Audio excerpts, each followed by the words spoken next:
Assalamualaikum warahmatullahi wabarakatuh. Alhamdulillahirabbil alamin wassalatu wassalamu ala asyrofil mursalin sayyidina wa maulana Muhammadin wa ala alihi washabbihi ajmain. Amma ba'du. Yang kita hormati bersama, yang sangat saya hormati Profesor Al-Habib Abdul bin Muhammad Baharun selaku Rektor Universitas Al-Ahqaf Yaman, teman-teman yang di Yaman yang sedang menuntut ilmu yang saya hormati, lebih khusus selaku Surya PCINU Mas Agus Asro Halim dan Mas Khosi An-Najah selaku Ketua Tanfidiyah, teman-teman thalabatul ilmi yang ada di Yaman. Biasanya kalau di Indonesia wasatiyah itu disebut atau diterjemahkan atau dialihbahasakan moderasi Islam. Di kamus bahasa Indonesia moderasi itu ditulis sebagai yang berkecenderungan tengah, berkecenderungan tidak ekstrim baik dalam perilaku maupun faham. Juga dijelaskan moderasi adalah sikap mau mendengar orang lain. Dan alhamdulillah berkahnya teman-teman di Yaman, saya punya kitab Ushulul Wasatiyah, saya baca khatam, dan itu persis seperti keyakinan-keyakinan kita yang punya sanad muttasil sampai manhaj wali songo. Kita punya sekian kasus dalam sikap manhaji. Dulu perempuan itu tidak boleh belajar karena takutnya kalau belajar itu terus bisa nulis, bisa WA-an, terus takutnya bisa pacaran. Tapi lama-lama itu diketahui kalau terlalu lugu malah jadi korban, jadi objek, karena mudah diakali, mudah dikibuli, mudah difitnah.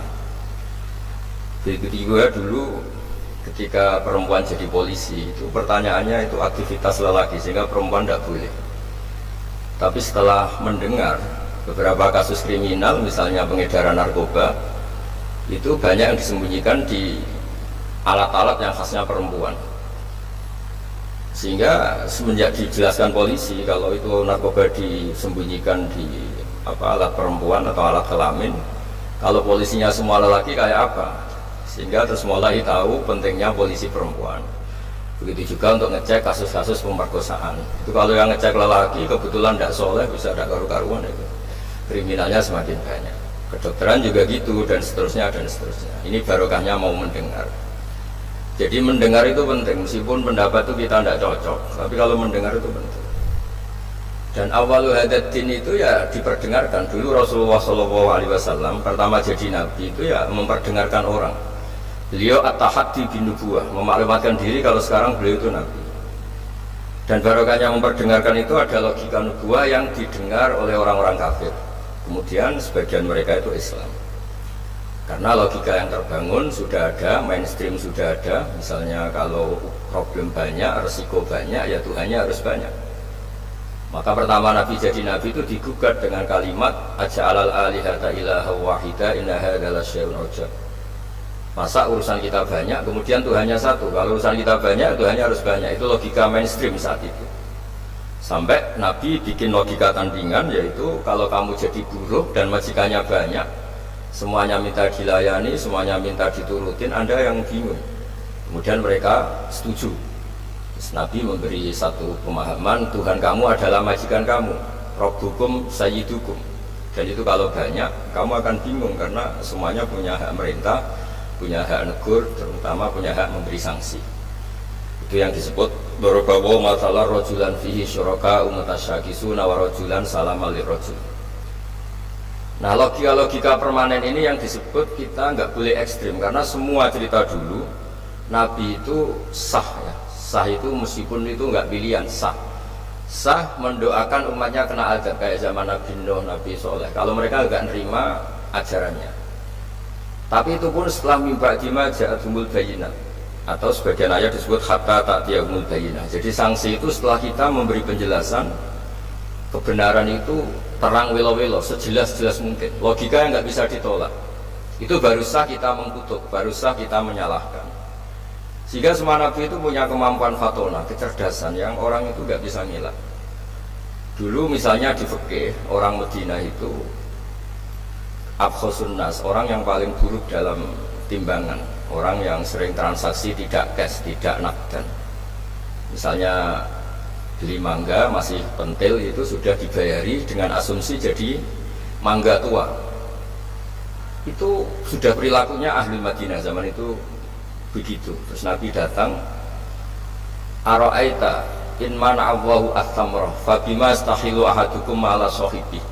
Kamu menjual dengan asumsi itu sudah mangga tua, kemudian mesti harganya mahal. Bagaimana kalau masih pentil sudah kena musibah, kena angin, lalu kamu mengambil uang itu atas nama apa? Atas nama mangga tua nyatanya yang didapat pentil, atas nama pentil masa iya harganya sebanyak itu. Akhirnya ada kesadaran bahwa muamalah seperti itu tidak sehat, tidak benar gitu. Begitu juga logika-logika tentang ada seseorang pemuda yang mau masuk Islam tapi syaratnya dibolehkan zina sampai geger karena itu enggak etis. Ketika geger-geger Nabi tanya, ada apa itu? Ada syabun yadkhulu fil Islam tapi yasta'zinu fi zina, dia tetap izin bisa zina. Kata Nabi, sudah enggak apa-apa suruh sini ya. Setelah ketemu Nabi mengset ya, membuat logika yang luar biasa. Atau hibbuhu li bintik, kamu suka kalau punya putri kemudian jadi demenannya orang, jadi dizinain orang? Ya enggak. Kamu suka kalau perilaku itu ada di ibu kamu, hidung belang menjadikan ibu kamu objek seks ibu itu, hidung belang itu ya enggak terima. Atau hibbuhu li bintik, atau hibbuhu li ummik, atau hibbuhu li kholatik, li amatik. Nabi itu ngulang berkali-kali sampai muda tadi menyimpulkan betapa buruknya zina. Bagaimana kalau korban itu anak saya, ibu saya, bule saya, budi saya, dan seterusnya. Semenjak itu kata beliau, kata pemuda tadi saya masuk Islam tanpa persyaratan boleh zina, dan zina itu abbahasya, sesuatu yang sangat buruk. Nah ini yang harus dilatih terus oleh sikap-sikap yang nyuwun sewu bisa disebut ekstrim, karena harusnya logika-logika Islam itu dipahami secara baik. Sehingga beberapa kali larangan-larangan manhiyat juga Allah menyebut innahu kana fahsyata wa maqta wa sa'a sabila. Jadi disebut itu buruk sekali. Misalnya pembunuhan, bagaimana kalau itu anak kamu, korbannya keluarga kamu. Sadis juga gitu, bayangkan kalau itu korbannya anak kamu. Sehingga dari baca ini kitabnya Sayyid Abdul Barun, saya alhamdulillah baca, dan saya baca mungkin 2 jam khatam karena memang pola itu pola mainstream. Jadi penting membaca kitab dengan mudah dan gamblang itu penting, karena itu artinya ada mindset bersama, ada pikiran bersama yang kita terimanya itu sudah sayyul syaribin, nyaman. Jadi kalau saya baca kitab itu ukurannya gampang, kalau saya baca kok nyaman gampang berarti ya sepikiran, karena ya memang mindset yang sama. Dan ciri utama kebenaran itu harus dicatat sayyul syaribin, jadi kebenaran itu harus mudah dicerna. Caranya gimana ya, tadi saya ulang lagi, kita harus mau mendengar. Jadi beberapa pemahaman yang keliru dulu, misalnya tidak ada penyakit menular, kemudian ada orang Arabi yang mencoba unta yang waras dijejerkan yang kudisen, yang ternyata yang waras jadi kudisen, sehingga mereka protes, ya Rasulullah kata engkau la adwa walatiyarota, tidak ada penyakit menular, ini unta sembuh, unta sehat, kena unta kudikan ternyata ikut kudikan. Lalu sama Nabi dibenarkan, paman adal awala, lalu yang nulari yang pertama siapa? Itu asli ya Rasulullah dari Allah. Nah, ternyata pemahaman tadi dikira penyakit nggak boleh menular, itu dicoba yang sakit dijejerkan yang sehat, tapi Nabi membenarkan, maksud saya awal penyakit itu dari siapa? Tentu dari kehendak Allah Subhanahu wa Ta'ala. Nah, di sini akhirnya ada logika bersama bahwa untuk menghadapi sesuatu itu pentingnya mendengar. Kemudian yang terakhir, dan saya mohon nanti diskusinya tentang kitab ini, al-ghulu wa takfir. Di mana-mana itu yang namanya nabi itu ya orang kafir dijadikan sebagai muslim, orang baik juga gitu. Di mana-mana orang baik inginnya yang fasik jadi soleh, yang soleh bodoh menjadi soleh pinter, yang setengah pinter menjadi pinter banget, syukur-syukur jadi wali gitu. Nah logika-logika itu harus permanen. Di mana-mana ya inginnya kita itu ya yang enggak baik jadikan baik. Ini bukan kebalik, yang sudah baik dikafirkan, yang sudah anggota dikeluarkan. Itu aja secara organisasi masalah kan. Jadi takfir itu ada usah dalil, sudah jelas, masa yang sudah masuk dikeluarin. Yang di luar saja difasilitasi, kulil ladzina kafaru iyantahu yughfar lahum ma qad salaf. Kalau kamu mau masuk Islam, fasilitasnya itu yughfar lahum ma qad salaf. Masalah-masalah kamu, dosa-dosa kamu akan diampuni. Jadi tahu-tahu orang yang min ahli la ilaha illallah karena kesalahan tertentu, entah pegang patok kuburan, entah apalah peringatan sesajen, langsung dikafirkan. Ini kan jadi aneh. Padahal acaranya tahlilan. Menjadi aneh karena satu kalimat sing dakhala bihal kafiru al-islam, satu kalimat yang menjadikan orang kafir menjadi Islam. Kemudian dengan kalimat yang sama orang Islam hanya menjadi kafir hanya karena pegang patok kuburan atau karena acara-acara tahlilan yang dianggap khurafat. Ini kan jadi aneh, dengan kalimat yang sama, yang satu berstatus mengislamkan, yang satu berstatus mengkafirkan. Nah, sering mendengar gini insya Allah menjadi apa? Menjadi luar biasa. Masyhur itu dicerita di Bukhari, dan saya senang cerita itu. Ada orang syaribul khamri, mulai dulu mau muhibbinya Kiai itu macam-macam. Dia itu syaribul khamri, tapi kalau nggak di masjid nggak senang. Dia sukanya di dekat masjid karena dia nggak mau jauh dari tempat orang soleh. Sehingga ketika dikhat oleh Nabi karena keseringan minum, sampai wakana yulaqabu khimar, di Bukhari disebut orang itu panggilannya khimar.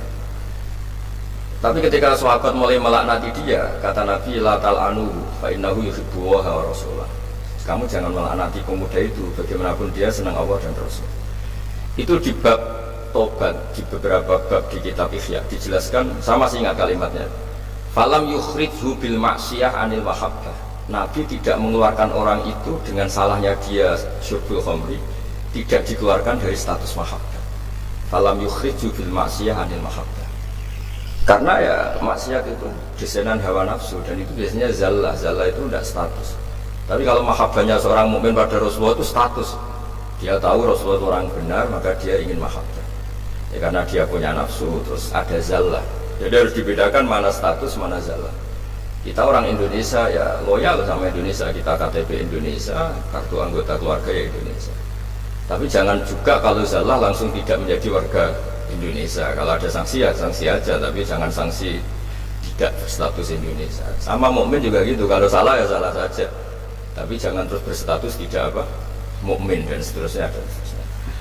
Nah, saya mohon logika-logika ini permanen. Kemudian kita punya hujah riwayah, punya hujah sanad yang ditulis Habib Abdul Wahab. Karena barokahnya hujah itu kita bisa menjelaskan kepada umat gampangnya berislam, gampangnya jadi orang baik. Saya berkali-kali cerita jadi orang baik itu gampang. Apalagi kita ini alhamdulillah senang makan, senang tidur, senang guyon, senang. Ya kalau kita jadi orang baik itu kan gampang. Hanya gampang gimana? Ketika semalaman kita guyon, anggap saja itu tarkul ma'asi, ya barokahnya guyon sama teman-teman, bakas terong bakar, bakas makan-makan, akhirnya malam itu tidak maksiat. Barokahnya tidur semalaman, ya barokahnya tarkul ma'asi kuliah, sudah gitu. Kalau kamu jadi Islam ekstrim kan, santri kok tidur semalaman, kapan belajarnya? Harusnya tertanya dibalik, alhamdulillah tidur semalaman, kapan kamu bisa maksiat kalau tidur terus ya? Barokahnya tidur terus, nggak ada waktu maksiat. Jadi kaidah-kaidah yang kita pelajari zaman ngaji itu, bahwa yang dikatakan taat itu apa? Imtitsalul awamir wa istinabun nawahi, ya sudah. Barokahnya tidur itu istinabun nawahi, nawahi kuliah bahkan karena tidur tadi.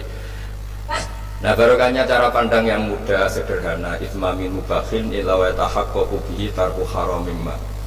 Fa yalzamu minas sukun tarkul qatli wa minas sukut tarkul qadhaf. Itu ada di kitab Lubul Usul.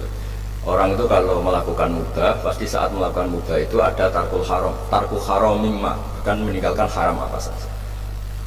Makanya perilaku kiai-kiai ya gejol-gejolkan, santri ya gejol-gejolkan. Itu bukan nilai gejol-gejolkannya, tapi istildat bil mubahat, nyaman dengan hal-hal yang dibolehkan Allah.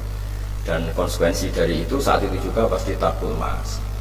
Nah, berkahnya berpikir seperti ini jadi enak gitu. Nabi juga sering ketemu anak-anak tanya, ya Umar mafa'alan Umar, kabar burung kamu gimana? Hal-hal seperti itu bercengkerama tapi menjadi suasana itu nyaman. Tapi ketika ditanya ayu Islam ya khairun ya Rasulullah, itamu ta'am. Islam itu soal mangan-mangan asik gitu ya sudah. Islam itu tabassum, Islam itu talqatu wajhin ceria. Jadi dengan tahu kalau itu semuanya adalah tuntunan Islam, kan termasuk wa fi buti ahadikum shadaqah, Islam itu ya kumpul sama istri. Ya sudah, itu kan hal-hal keseharian yang dibutuhkan manusia dan oleh Islam dilegalkan, didukung. Dan saat yang bersamaan dijamin ada ridha Allah, karena di situ ada tarkul ma'asi, ada tarkul munkar. Ya, saya kira demikian. Mungkin antum alamu tentang naskah-naskah beliau. Saya hanya tauqiah ya, hanya memberi dasar bahwa ini sudah benar. Naskah-naskah ini saya belajar khatam, alhamdulillah. Dan saya tidak ada yang janggal sama sekali, karena tadi ciri utama kebenaran itu labanan khalisan sa'ihul syaribi. Assalamualaikum warahmatullahi wabarakatuh.